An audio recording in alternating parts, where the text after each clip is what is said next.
Hi, welcome to Enter the Bunker, where we launch you into thriving. Each week we talk about a different virtue that can be used as a building brick to build your own personal bunkers.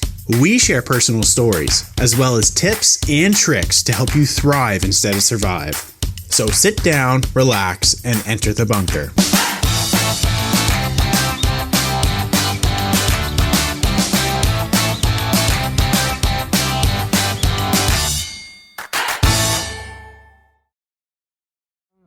So, I'm sure right about now you are wondering how to wonder. Good one. That's what we're going to be talking about today is the how-tos of what will help you to build your building brick of wonder. So there's 4 things we have on this list here. 1 being seek out displays of mastery and genius. 2, look at your life through someone else's eyes. 3, approach things from new angles. And 4, slow down. Slow down. Yes. The first one, we're going to go through and talk about each one. So the first one was seek out displays of mastery and genius. What does that mean? So I think if you look at fine art, for example, or music, or really good movies, that can kind of lead, that's definitely ways that you can be able to see wonder and experience wonder in everything you see, right? So when it comes to art, for example, I think that people who look at art, I think when they go to like an art gallery or something and they're taking in, I think that's actually quite like that's a very purposeful experience of wanting to like build one, like to have wonder in their lives, to actually experience wonder. Right. Because they're looking at art pieces and they're taking in how they feel about it, and sometimes they'll have a sense of wonder from it. So I think that seeking out those types of things will help you with that. And of course, today everybody has access to Instagram, I guess, or something, and you can just subscribe to a channel, or you can subscribe to somebody who actually does really fine digital art. Yeah. And that's a way that you can do it. Music. Do you think like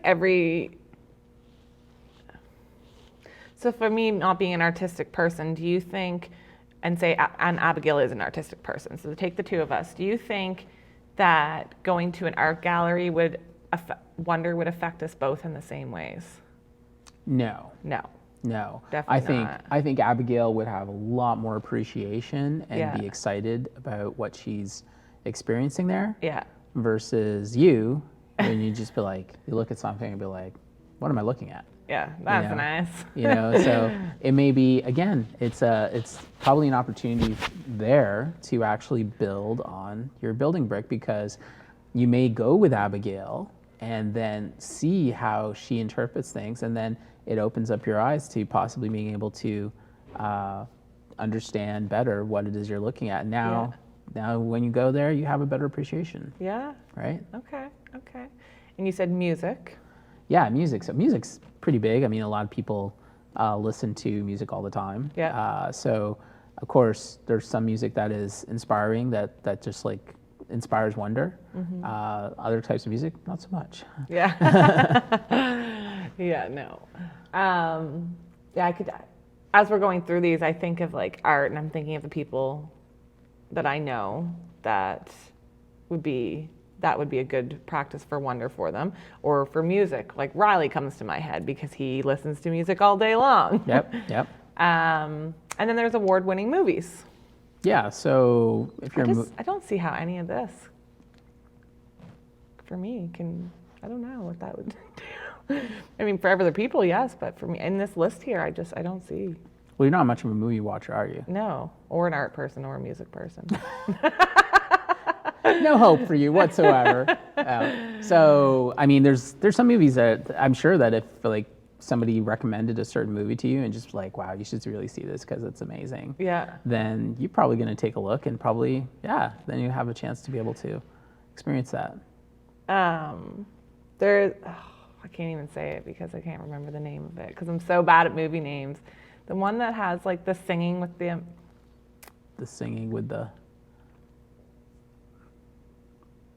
It's a Wonderful Life? Wonderful Life. Does it have singing? That's the one where the guy is like kicked out of Christmas. And yeah, it's not that one. Anyways, I feel like as a kid, those movies made me kind of in awe and wonder. There you go. Yeah. Even though I'm not that good of a singer either, but. Yeah, but Mary Poppins can fly with an umbrella. Yeah, maybe that's what I wanted That made to do. every kid like freak out. Right? I mean, I can imagine every kid after seeing Mary Poppins, every time they get their umbrella, they're thinking, I'm gonna go up. I remember jumping off my like balcony and with an umbrella thinking you could do it. But oh my Lord. Yeah. Okay. It wasn't that big of a balcony, folks. I was safe. Okay. Monuments. Monuments, yes. So there's certainly, what's one around here that you could think of that's interesting? All the wooden carvings that they did in Truro not too long, like they did them a long time ago, but they eventually started rotting, but they were everywhere, and I thought those were pretty cool. Yep. Yeah. So that's certainly something that caused a lot of people to wonder. It really did, yeah. And there's also, I guess, that big wave down in Halifax Harbor. Yeah. That's always fun. Yeah. There's it's a monument. It's on the reserve there, up in Millbrook, beside the highway. He's like this big, tall guy.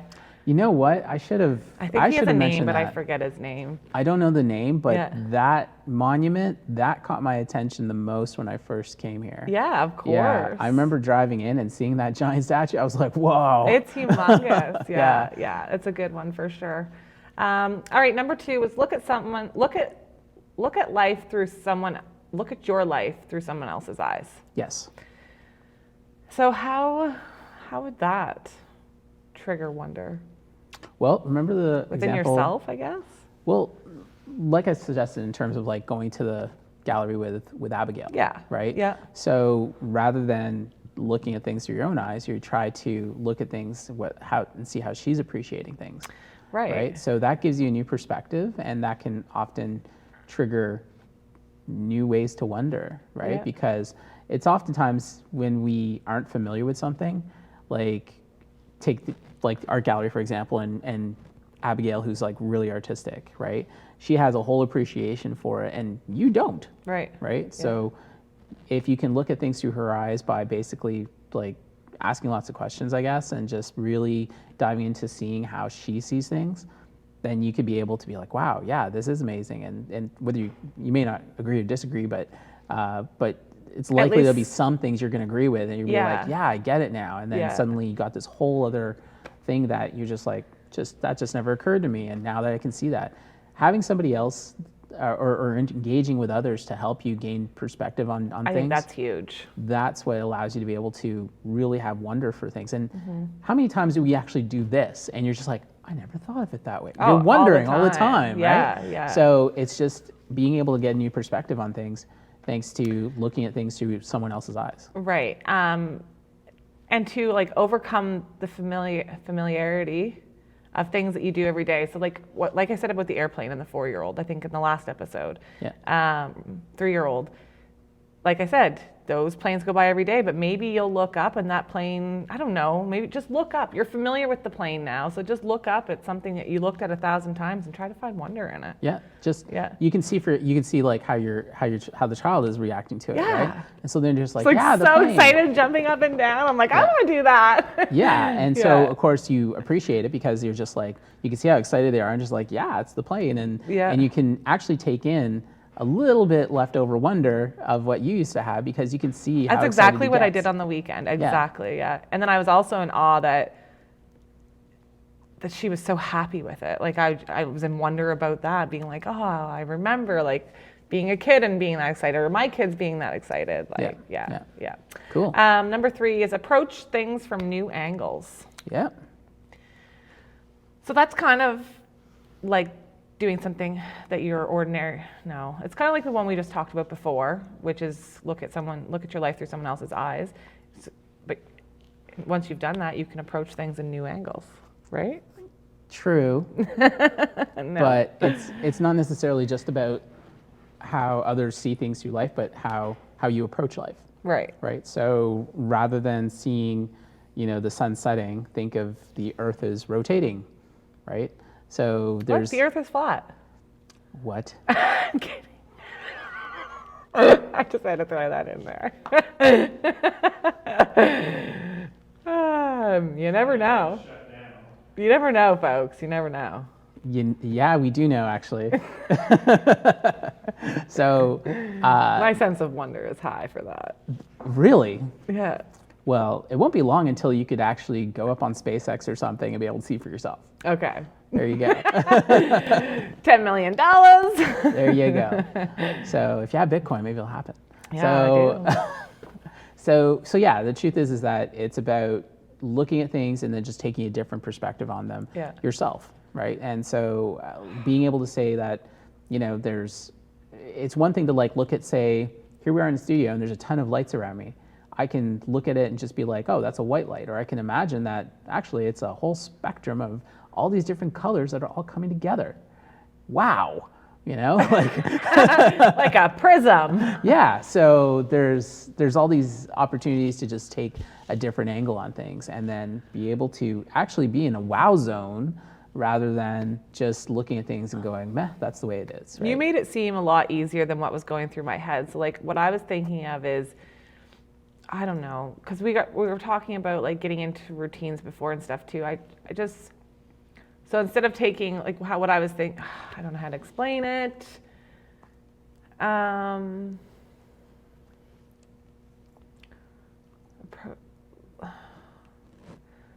don't know. I think that might be scary for some people to do because they're so used to doing things certain ways. To go out of the ordinary and do something differently or approach it from a different angle, is it going to have the same outcome? You're going to be wondering that the whole time. I don't know. I feel like could be a big step for somebody.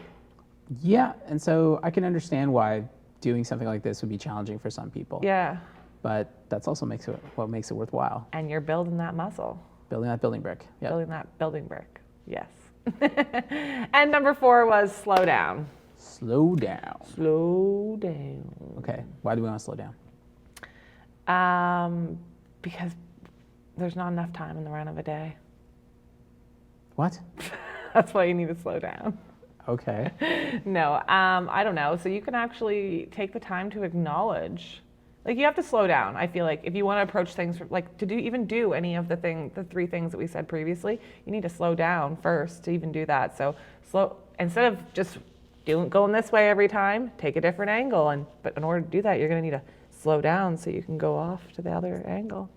Okay, that's fair. Yeah. Do you know what I mean? I'm a terrible explainer, but. So yeah, what you're saying is that you definitely have to slow down in order to do any of this. Yeah. And be willing to be able to take things in a very slow pace in order to really appreciate everything around you.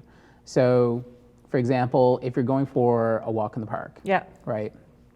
If you can either just bolt right through there and probably miss everything around you. Yeah. Or I see what you're saying. You slow down and you actually take in everything around you, right? So it's a very different kind of outlook. And I think that it's a little easier, I think, for us here in Nova Scotia, where things are already slowed down. Yes, right? Very slow. Yeah, so things are already, it's almost like Nova Scotia takes an overall pace that's slowed down, right? Yeah.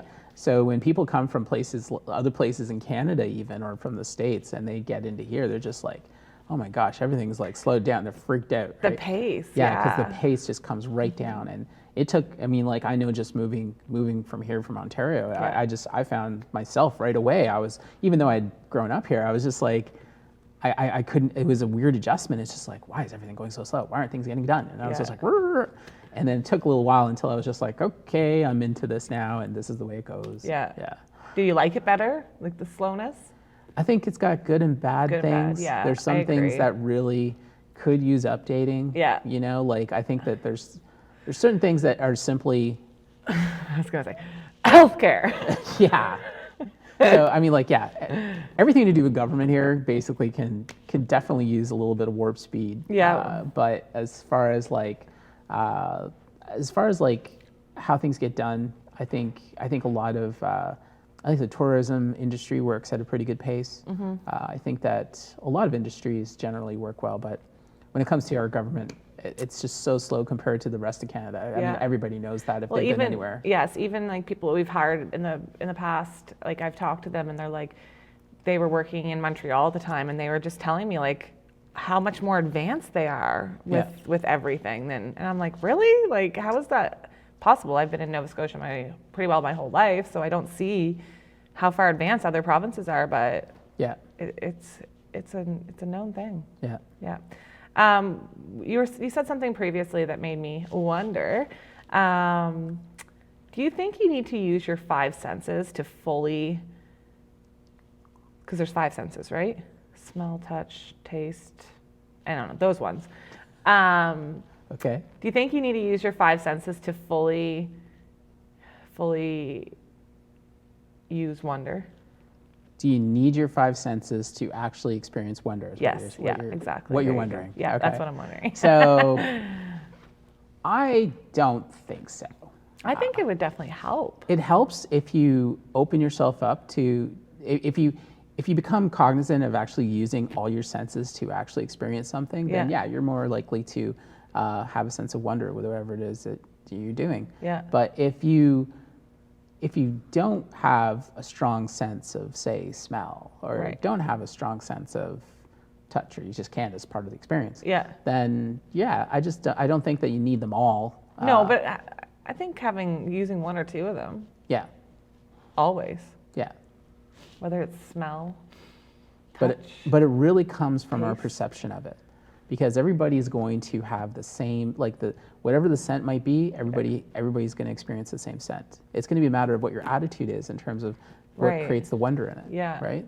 So it really has to do with what kind of attitude you take and the way you approach it. To slow down and look at it from a different angle, or have somebody to look through someone else's eyes, or make sure that it's something that's just like mastery and genius that can just leave you in awe. Ask questions. And ask questions. Ask lots of questions. Yes. If you're ever in awe or wonder. All right. If you're wondering the how-to, that's what we went through today. So we went through seeking out mastery. Yes. We went through look through someone else's eyes. We went through finding things from a new angle. And then, of course, finally, slow it down. So as long as you put these things into how you approach things in life, then you can experience more wonder in your life, which means you can build that building brick, which means you can have an awesome, super wonderful life. Thank you for listening to Enter the Bunker. Make sure to follow us on Instagram, where you can share your story and also look at behind the scenes of how we make our podcast. You can watch the video version of this podcast on YouTube by simply searching Enter the Bunker. Tune in next time as we launch into thriving.